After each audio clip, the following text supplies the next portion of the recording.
Esta mañana, todo México se estremeció. No fue por un golpe de Estado. No fue por una declaración internacional. Fue por el único testimonio de Ovidio Guzmán, hijo de El Chapo, que resonó desde una prisión en Chicago.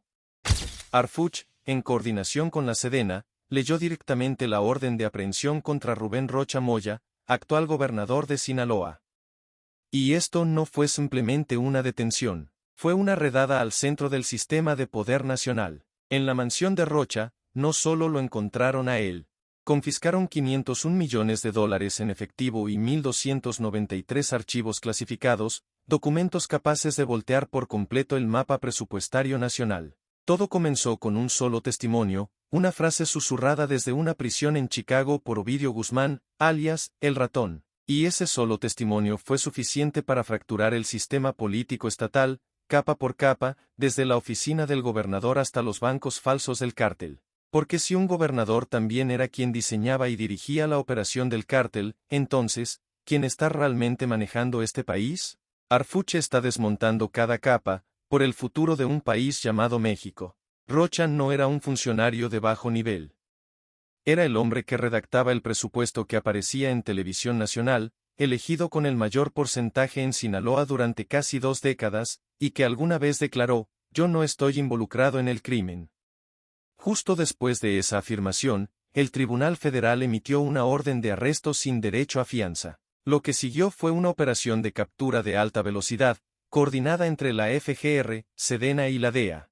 Cuando las cámaras de la unidad especial registraron el momento en que Rocha fue esposado y escoltado fuera de la mansión, su mirada ya no era la de un político veterano, era la de un hombre que sabía que cada capa de protección había colapsado.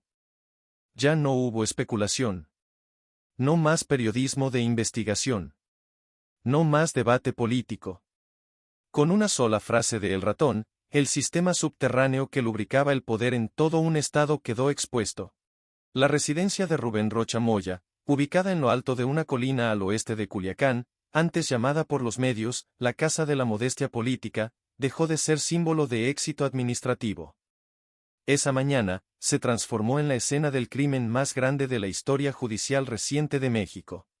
La redada duró 11 horas, desde las 8:15 de la mañana hasta las 7:03 de la tarde. Participaron 47 agentes especiales, 2 fiscales federales y 3 expertos en encriptación de la Marina. La planta baja de la mansión parecía inofensiva, murales, libros políticos y estatuas étnicas. Pero en los niveles superiores, la fachada cayó. Lo que encontraron cambiaría por completo la narrativa. En el 4º piso, los investigadores descubrieron una caja fuerte oculta detrás de un gabinete, accesible solo mediante huella digital y confirmación de voz. Dentro había $501 millones en efectivo, empaquetados en barras selladas con emblemas de bancos suizos, envueltos en papel térmico y almacenados en contenedores de seguridad de grado militar. Algunos llevaban etiquetas de transacción internas con el código PRO 41 SASEC DESA. Pero ese dinero, por masivo que fuera, no era la evidencia más comprometedora. En el ático, dentro de un archivador triple cerrado, las fuerzas especiales incautaron 1.293 archivos confidenciales.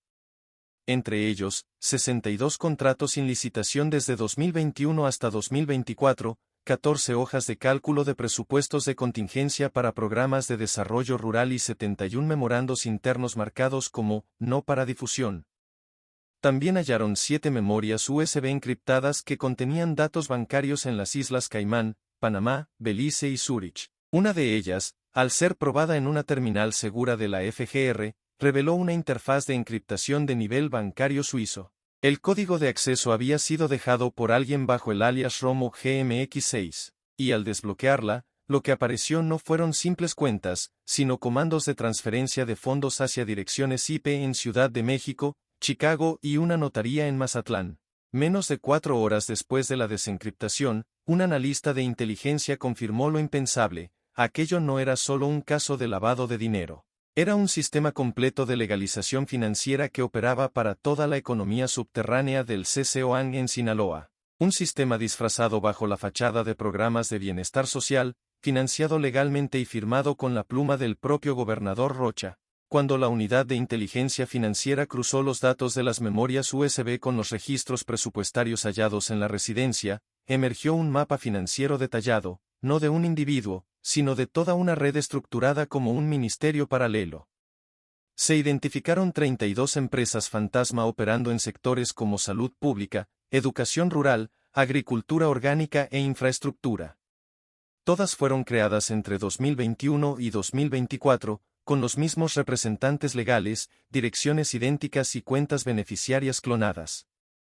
Lo más alarmante no fue su existencia, sino que cada transferencia de fondos fue autorizada directamente por la oficina del gobernador. Por ejemplo, una empresa llamada Solución Rural Verde SADC Beten recibió más de 600,000 pesos de un programa de apoyo al riego, pero transfirió la totalidad a una cuenta en Panamá en menos de 48 horas. El contrato estaba firmado por el yerno de Rocha Moya, usando un alias comercial diferente. Otra entidad llamada Vía Limpia de Sinaloa, AC figuraba como beneficiaria de más de 78,000 pesos por un supuesto proyecto de recolección de residuos biológicos industriales. Pero los registros fiscales estaban completamente vacíos. Ni empleados, ni facturación activa. Solo una única factura emitida a una planta de tratamiento de agua que había sido cerrada desde 2019. El dinero no se evaporó. Fue canalizado a través de 3 capas bancarias antes de llegar a una cuenta en Zúrich, abierta por una persona que figuraba como asistente de comunicación del gobierno estatal. Esto no era un fraude aislado. Era un ecosistema financiero paralelo, donde las transacciones eran absolutamente legales en el papel, con auditorías internas y sellos oficiales, pero que no existían en la realidad. Era una forma de lavado de dinero a través de finanzas públicas. El dinero sucio del cartel se blanqueaba mediante empresas respaldadas por el gobierno y se legalizaba con la firma del hombre más poderoso del estado. Y todo comenzaba en un solo lugar, la oficina del gobernador Rubén Rocha Moya.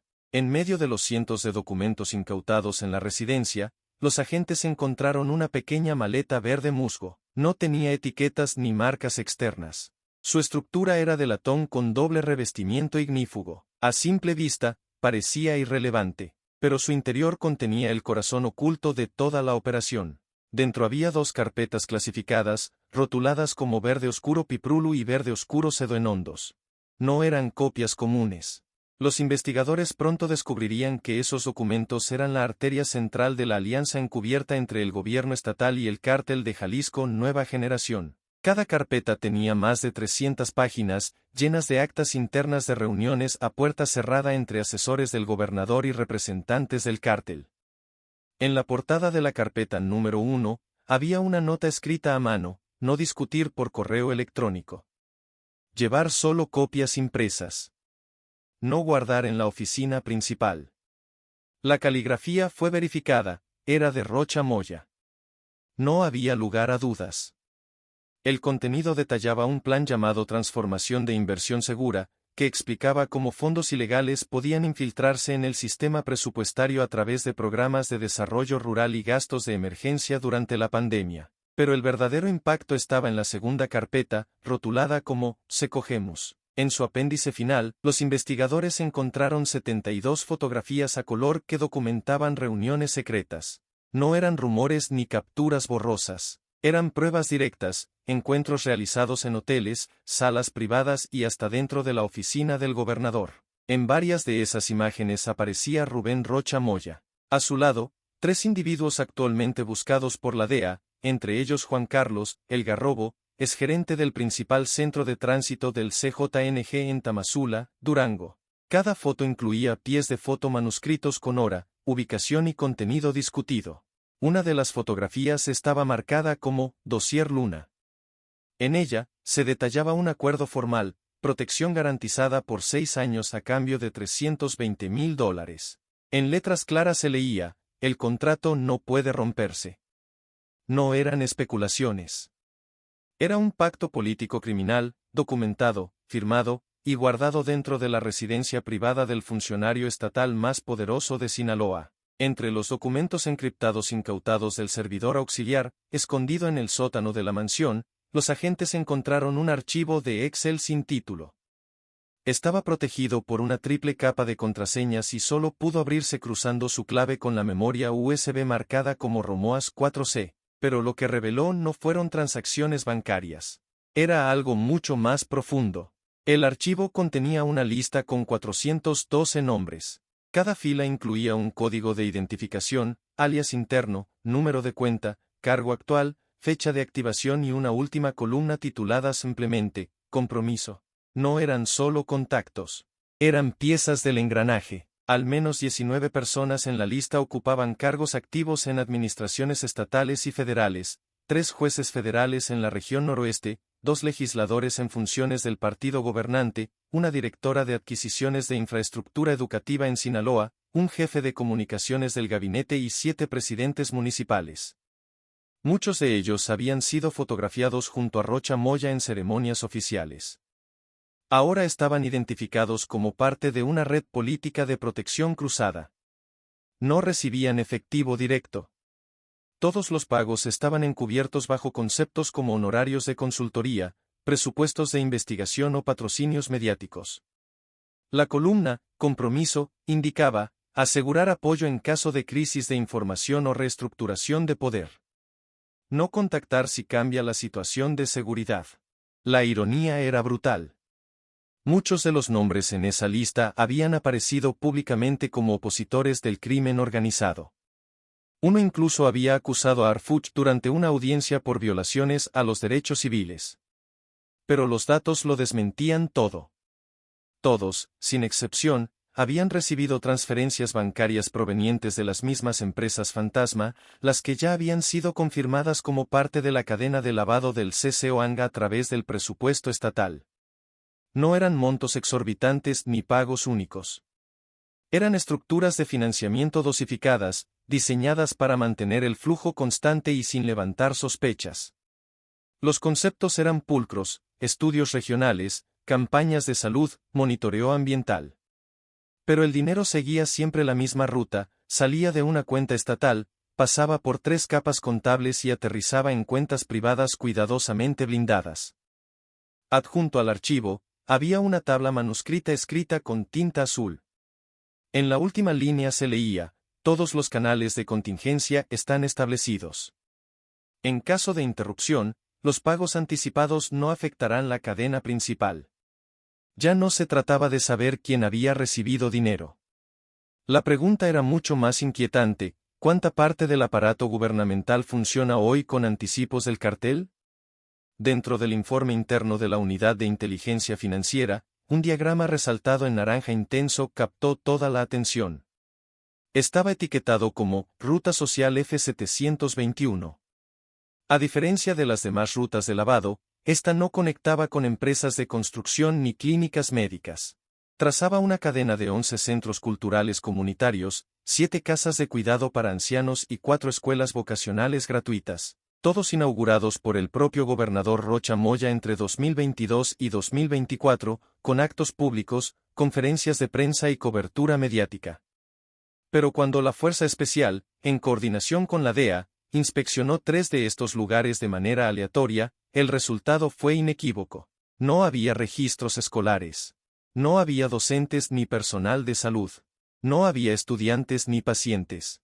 Lo que sí encontraron, tras puertas de vidrio esmerilado en un centro vocacional en Basabe, fue un almacén refrigerado con 18 contenedores plásticos.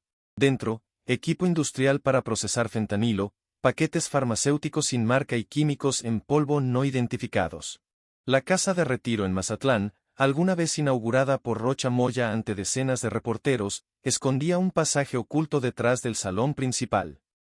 Ese corredor conducía directamente a una instalación de empaque y distribución.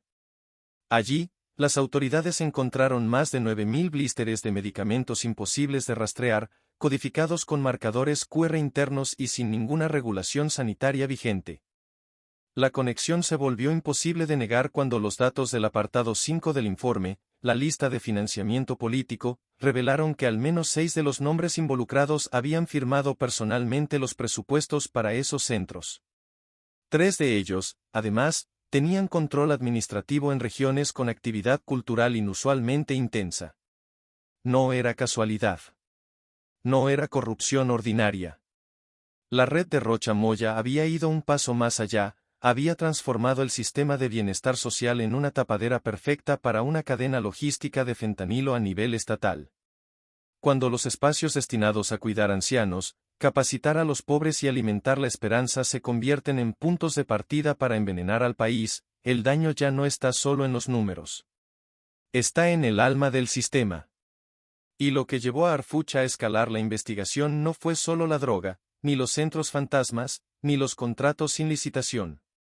Fue la forma en que todo, la cadena de lavado, las licencias, el transporte, los pagos, funcionaba con la fluidez de un software gubernamental.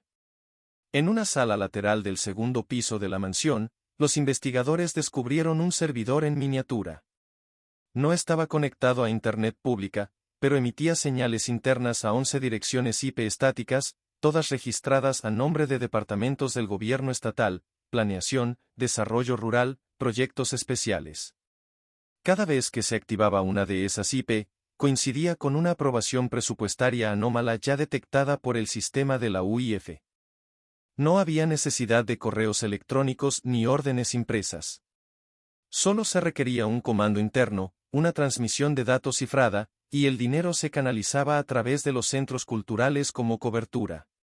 De ahí, se transformaba en fentanilo, en efectivo, en órdenes de silencio. En la residencia privada de la hija de Rocha Moya, los agentes encontraron un NAS de respaldo. Dentro, una copia completa de los archivos presupuestarios del estado de Sinaloa desde 2021 hasta 2024. No eran documentos oficiales. Incluían versiones no publicadas, borradores alterados y un programa complementario marcado como ROM Autochain. Ese sistema no solo permitía rastrear en tiempo real el estado de cada transferencia. Tenía alertas automáticas por filtración de datos y una función crítica, autodestrucción segura. Si se detectaba un acceso no autorizado, el sistema esperaba 72 horas. Después, borraba toda la información sin dejar rastro. Todo había sido diseñado para desaparecer si alguien lo encontraba. En ese momento, ya no se trataba de blanquear dinero a través de empresas fachada. Ya no era cuestión de carteles infiltrando instituciones. El Estado mismo se había convertido en el sistema operativo del cártel. A través de comandos, flujos de datos y silencio cifrado. No se disparó ni una sola bala cuando arrestaron a Rocha. No hubo comunicado oficial inmediato.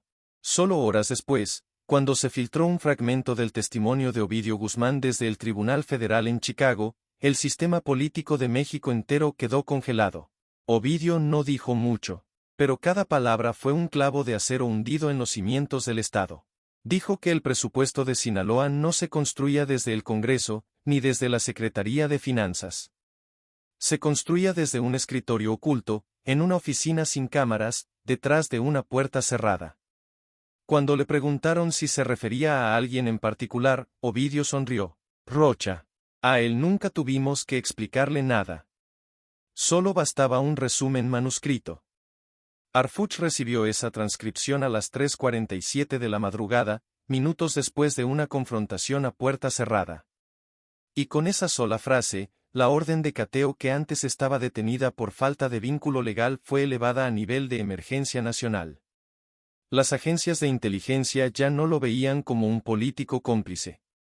Lo veían como el ingeniero legal y técnico de toda la operación de lavado de fentanilo. Cuando le preguntaron a Ovidio si había alguien por encima de Rocha en la red de protección política, respondió, si lo hay, nunca lo conocí, pero nadie lo supera en el arte de legitimar lo ilegítimo. Esa fue la frase que cerró el expediente. Y abrió otra pregunta mucho más profunda. El día que arrestaron a Rocha, el gobierno guardó silencio. Nadie habló. Pero las redes estallaron, más de 2000 publicaciones con un mismo mensaje. Rocha cayó. El ratón habló. Fentanilo lo confirma. La gente no preguntaba por qué lo arrestaron. Preguntaban cuántos de nuestros hijos fueron empujados dentro de ese sistema. Arfuch no dio conferencia de prensa. Solo dijo una frase, no arrestamos a una persona. Cortamos una señal. Y él no fue el único programador de este sistema. La pregunta ya no es quién recibió dinero, sino qué parte del gobierno funciona hoy con dinero del cártel. Porque si olvidamos, la próxima vez ese sistema no necesitará a un Rocha. Solo requerirá una firma, un presupuesto y una sociedad que ya aprendió a vivir con el mal legalizado.